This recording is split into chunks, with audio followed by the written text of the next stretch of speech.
not what we wanted to see. That's what A.J. Brown wanted to see. So that's what y'all wanted to see. Remember, A.J. Brown, after the game last week when they barely beat the Panthers, they asked him, hey, what's the issues? A.J. Brown said passing. Jalen Hurts was highly scrutinized. He was highly criticized. We talked about it on this show. Everybody talked about it everywhere. But people are tuning in to hear this one question be answered. Come on, baby. Did Jalen Hurts do enough to quiet the noise? Are you not entertained? Are you not entertained, huh? What? What you got to say about us now? What you got to say? Yo, you ever do that? You like, what? Yo, I'm so happy. I'm so excited. Just because there was so much talk. Yeah. Is he this? Is he that? Right? There's so many question marks. All he does is answer them. Yeah. I said one thing about Jalen Hurts, he might not throw the ball the way you might like, or he might not run the ball the way you might like. But one thing about him, when you call him out, he responds, he gonna answer. And that's how you answer. Jalen, I love the game. As I'm watching the game, now Saquon went out with a little injury here and there, right? And then he doesn't do 2 minutes, right? So end of the game or end of the half, they have Gainwell that comes in there and does something. So that's why they say, where's he at? That's why. But I'll say this, though. When you have Jalen Hurts on the team, you have Saquon Barkley, you got A.J. Brown, you got Devontae Smith on the offense, that's what it should look like. That's what it should look like. Converting on third downs. When you need a touchdown, let's give it to them. They playing man, they blitzing, we got one-on-one opportunities. If you don't play us, man, they be running the ball with Saquon Barkley. That's what the offense looks like. So when you talking about us being 10 straight game wins, win streak, that's cool, but when it looks like that, it's going to be hard to beat. Yeah. This is the first time I can say this. I think that we are the top team in the league. Dog, huh? Top dog. Top dog. And that's the reason why. And you got that defense. It's going to be hard to beat us, man. Obviously, I have been critical of Jalen Hurts. He definitely did enough to quiet the noise, but it wasn't our noise that he had to quiet, first and foremost. The first amount of noise he had to quiet was that of A.J. Brown. Because let's not misconstrue what occurred last week. After the game, Emmanuel Acho did not go to the podium. After the game, it was not John Clark. It was not these different reporters for the Philadelphia beat that were asking Emmanuel Acho the questions. It was A.J. Brown who said passing. Yeah. It was Nick Sirianni who went to the podium and said the issues that had to be fixed were passing. A.J. Brown, Nick Sirianni, they changed their sentiments. And as their sentiments go, my sentiments will go as well. So definitely Jalen Hurts quieted the noise. We didn't need Jalen Hurts to look like Peyton Manning in his prime. No. That's not what we asked. We asked Jalen Hurts to look like an efficient and a proficient quarterback, and that's exactly what he did. The Eagles played the best game of their season. Yep.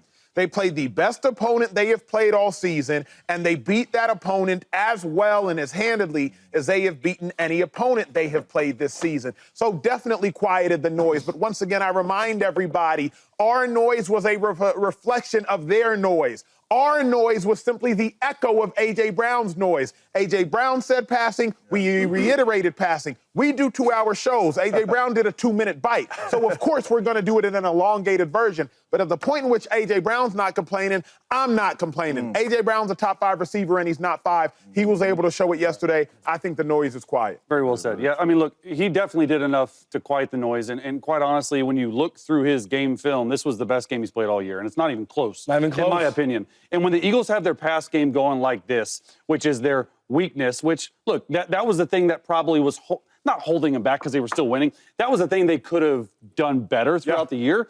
And when it's going like this, and when it's happening in the way in which it's happening, because you have 11 targets to A.J. Brown. Come on now. And you have 12 to Smitty. Come on now. Saquon didn't even have to do anything because the pass game was going. They threw it on 5 of their first 6 snaps. They were an empty on 2 of those first 6 snaps. It was clear and obvious that they wanted to get this pass game going.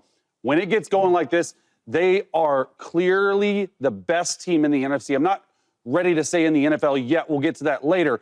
But I just love the way that Jalen Hurts played. Yeah. Cool, calm, collected, supremely accurate with the football, decisive getting the ball out of his hands. This is what everyone at this desk wanted to see because this was the only issue. I say issue. They won 10 straight. Just clear. That was the only issue that we've seen. Can Jalen Hurts not do it? Like, he hadn't thrown for 200 yards in a lot of games. But when they play like this, they're going to be hard to beat. Is this what y'all wanted? First off, talk your junk when you play well. Talk that talk. I ain't got nothing against that. Talk your junk when you play well. But yes, Jalen, this is what we wanted. And it wasn't that we wanted 350. There's not one pass out there where we like, oh my goodness. God. Yep. Just make the routine plays. A.J. Brown open. Just make the routine plays. That's all we wanted. That is what you did in this football game. You made the throws. You gave Smitty, you gave A.J. Brown opportunities to go make plays on the football. We've been saying up here, we've all been saying it. If the pass game goes like that and you have 26 in the backfield, Super Bowl's the destination. Point blank, period. And that's all we were saying from Jalen. 100 yards is not going to get you there. That team we just watched right there dominate the Pittsburgh Steelers because we know what they're going to bring on defense. If A.J. Brown could play like that, and I'm not even saying 350, I'm saying 250, just giving them boys some opportunities. They unstoppable. There's nothing you can do, and you still got to account for his legs. He still made plays with his legs. So if he could play like that, they are unstoppable. And yes, Jalen, that is what we were asking for. So what you point blank, period. What you trying to say, I'm gonna keep James? going because I don't even want to see. So hold on. I heard what you said. Right? Loved it. And I heard what you said. I really love it. And I heard what you said. And I love it. So what you're all saying is, if Jalen Hurts played like that, throw them balls like that, give A.J. Brown an opportunity, give Smitty opportunity, and we got the MVP in the back. We gonna wear? You heard what I said. We gonna wear it. You see the laws, you see the flag. Now, we've been winning, but we ain't been winning like this. No. We have no deficiencies. A.J. Brown, you see what he said. Jalen Hurts, all they needed was opportunity. And you sure we going Super Bowl, baby. What you gonna do now? What you gonna say now, James? I just said what I said. It's like real green in here. I just said what I said. It's impressive. It is interesting, though. Whoa! No, so the Lions lost, so we can't talk about them. No. Right? So I guess we can't talk about them. We didn't talk big boys. Top dog. 12-2. Yeah. 12-2. So be respectful on these shows. You amped up I'm talking about right my now, Eagles. Chase, many people are suggesting you were the one that was most disrespectful. Obviously, people were disrespectful, but most. Most. Because it was disrespect everywhere. I ain't got no death threats, so they're not as mad at You me. didn't look at your mentions this morning, big. First off, that is what I said last week. A.J. Brown is a special wide receiver. A lot of separation does not have to be had. If it's one-on-one, just throw the ball over there. That's not hard. That's not quarterback being special. That's just quarterback letting the football go. That is all we are saying. That's all we wanted to see. Let the ball go to your playmakers. Smitty and A.J. will make you right. What I loved about that play, too, even though he threw it to A.J., it ain't too many times they put Smitty and A.J. on the same side. So now when you put Smitty and A.J. on the same side, stack formation, choose what coverage you want to do. You can't play man-to-man because that'd be stupid. So you got to sit in zone, and it's easy on the quarterback. That was the first time all season A.J. Brown, Devontae Smith both had 10-plus targets in a game. 23 So, total yes, obviously, not only is that what we wanted to see, that's what A.J. Brown wanted to see, that's what Nick Sirianni wanted to see, and truth be told, Jalen Hurts, I'm sure that's what you wanted to see. More passing yards in yesterday's game than he had in the previous two games combined. 26. Oh, yes. Now you better back up out of there. Correct. It's about to get crazy. Now it's about to get crazy. You know what I'm saying? And that's my whole thing is, it was so many people that I was trying to talk to, and I listen. It's not like AJ said, I want the ball more. It's not that. The plays that I do have, like that back shoulder against Porter, just give me that. It's one-on-one. And now, if you're a defense of team, scouting these guys, right? Okay, so we already got to worry about 26 because he's just playing like as a monster. Now, Jalen Hurts is throwing a ball like this? How you gonna beat this? How you gonna stop him? Supposed to onside kick the ball with 12 minutes left, down by only 10 points. The question is very simple. Is Dan Campbell holding the Lions back? James, I want to ask you first because obviously you, like myself, have been very opinionated on Dan Campbell. I do not understand 12 minutes left, onside kicking the ball. It wasn't a surprise onside. You can't do that at that point in time in the game. How in the world does he keep doing this? You question it. Absolutely. And it really cost his team an L at home. You're down 10 points. It's 12 minutes left in the football game. Your offense is unstoppable right now, and I understand Josh Allen is unstoppable right now, but even if Josh Allen is unstoppable, you're going to give Josh Allen a 40-yard field to go to, at minimum, get 3? I truly felt like a coach should have stepped in and said, hey, what are we doing? I know we want to be aggressive, but let's kick this ball deep and let's play some defense. This right here, like, You said it, I think, last week or maybe a week before when they beat the Green Bay Packers. I think last week that reckless and something is totally different.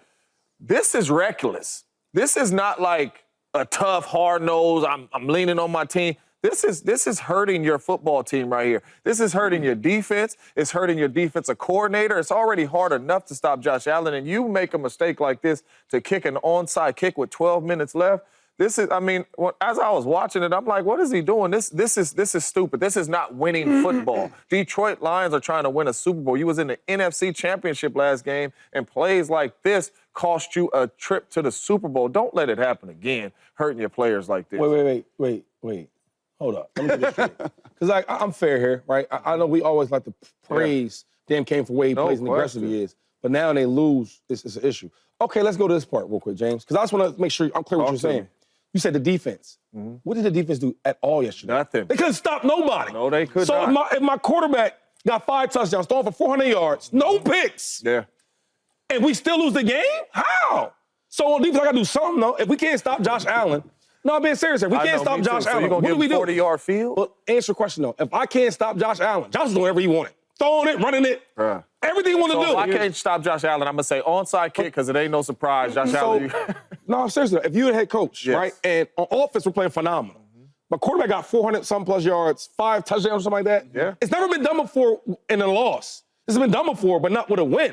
So if I'm doing everything I can do on offense, right, and then on defense, I can't get no stops. They put up 41 points. So let's take that. Let's take the touchdown from the kickoff. The offside kick, let's take that away. That was just to down the 5-yard line. To the 2-yard line. Right. But I'm saying yards-wise. So take that away. If you going on points, let's just say 41 points. As a head coach, I got to do something. But to me, it's like, Shady, to me, it's no longer aggressive. What Dan Campbell is doing is just asinine. It is crazy. It is reckless. It's disrespectful. It's not aggressive. I question Dan Campbell's decision when he went for it and it worked. I think it was on Thanksgiving. So I'm not the one that flip-flops based upon the result. I heard this example used before. You can cross the street with oncoming traffic and you might not get hit. Don't mean it's smart. Don't mean eventually you gonna get hit. And Dan Campbell yesterday, he got hit. I'm not suggesting they would have won the game. But what I'm suggesting is this. You scored on offense your last 2 possessions. The last time the Bills got the ball, they were held to a field goal. It was a 10-point game.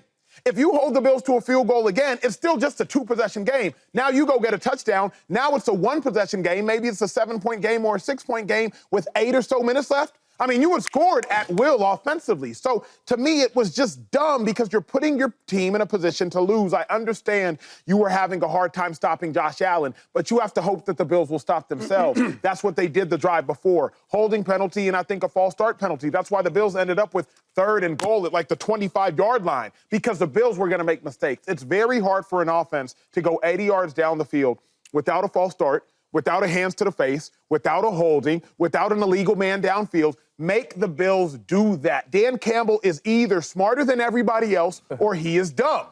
That's what it comes down to. He's either smarter than everybody else that is currently coaching, calling, and analyzing the game of football, or he is making decisions that are dumb. And I do not suggest that he is the smartest person walking the planet. I don't think his decision-making is holding him back, though. This is who they are. This is part of their DNA, and as players, sometimes you love it, and with a head coach like this, sometimes you got to live with your decision. I sort of disagree with the fact that they were onside kicking with 12 minutes left, but let's make no mistake about it. This is the second-best team on 4th down in the last 25 seasons. I know this wasn't a 4th down. Like, that's just who they are. This is who Dan Campbell and Brad Holmes, the GM, said, this is who we're going to build it. You saw them last week go for it on 4th and 2 when they could have kicked a game-winning field goal just to ice the clock. That's who they are. So for me, you can't look at one and pick and choose. You're either going to live by the sword or you're going to die by the sword. Sure, But they've lost 12. Listen, they've lost 2 games. They lost in the playoffs. Listen. They've lost 2 games. Now, this decision, though, it goes back, and I think it's exactly what Shady said. Their defense was completely obliterated. They have 13 guys on IR, and on the drive before they lost Aleem McNeil and Carlton Davis to a jaw. Those are both season-ending injuries. They couldn't stop anyone. He's trying a field goal. They're trying to stop the bleeding, in my opinion. Now, would I have done it if I'm the head coach? No. And even Dan Campbell, even Dan Campbell said, in hindsight, he wishes he would have had this back. But the question is, we're not talking about this decision. We're talking about in general, in a macro decision-making. I don't think his decision-making is holding him back. Did I disagree with some? Yeah. but I don't think it's holding back their 12-2. So this is where I am not on the same page with Acho. I'm definitely not on the same page with you and Shady, because he tripping, kicking the onside. But when you put the ball into your big-time money players' hands on fourth down, that's different. That is 40% chance to make it, 50% chance to make it.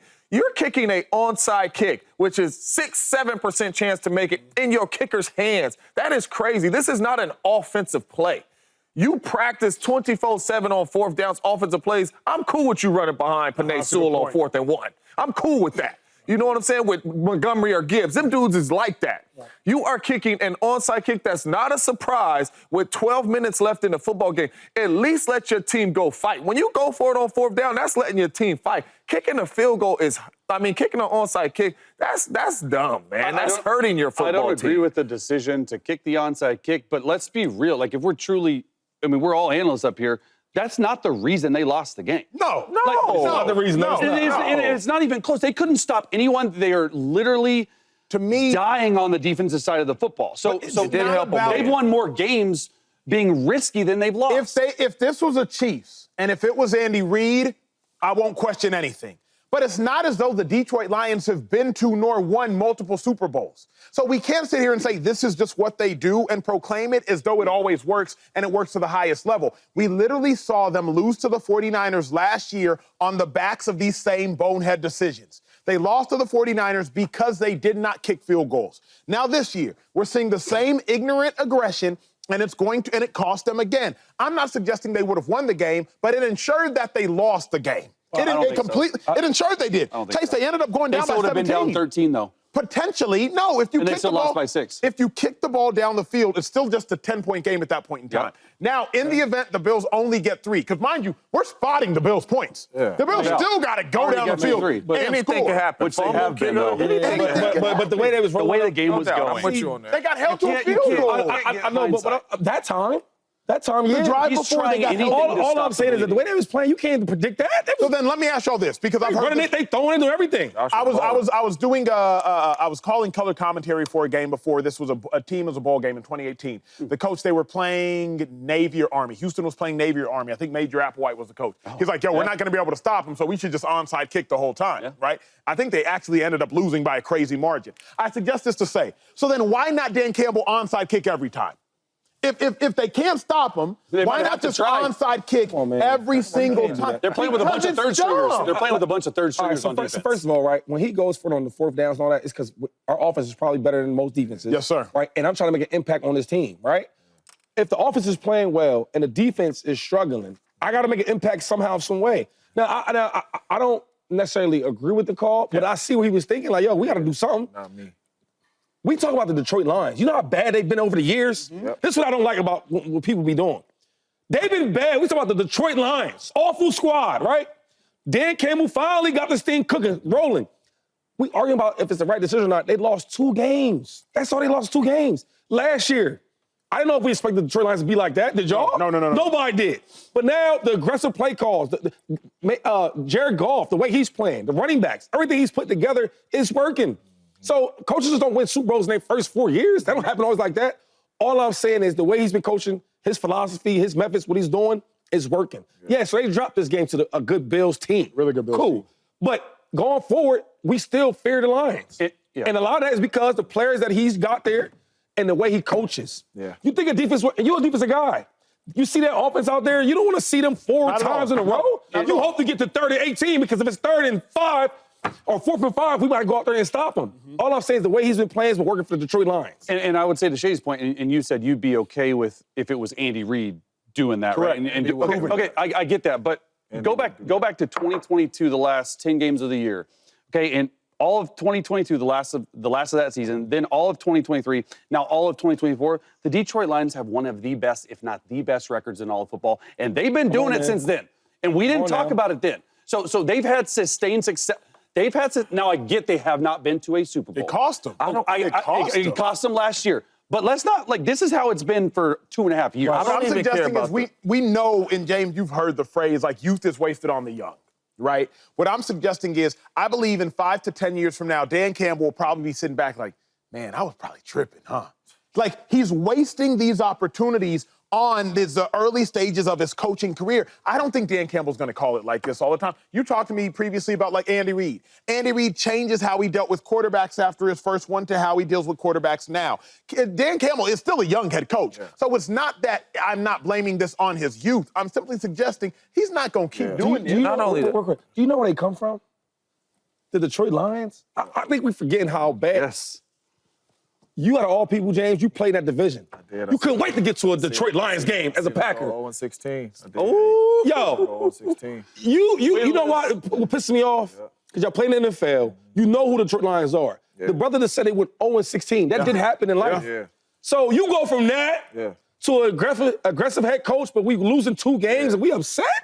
We went to the NFC Championship and we upset? Last thought, James. Listen, dog. I get it. Yeah. You want the best football, I understand. But some people come from the bottom. And now they up here, be thankful. Yeah, well, we all agree that it was a terrible call because you guys started y'all takes like it was a terrible call. He wish he had the call back. Yeah, that's what I said to my friend. I know. All right, so he don't agree with it. You shouldn't agree with it. None of us up here should agree. What I will say is, Shady.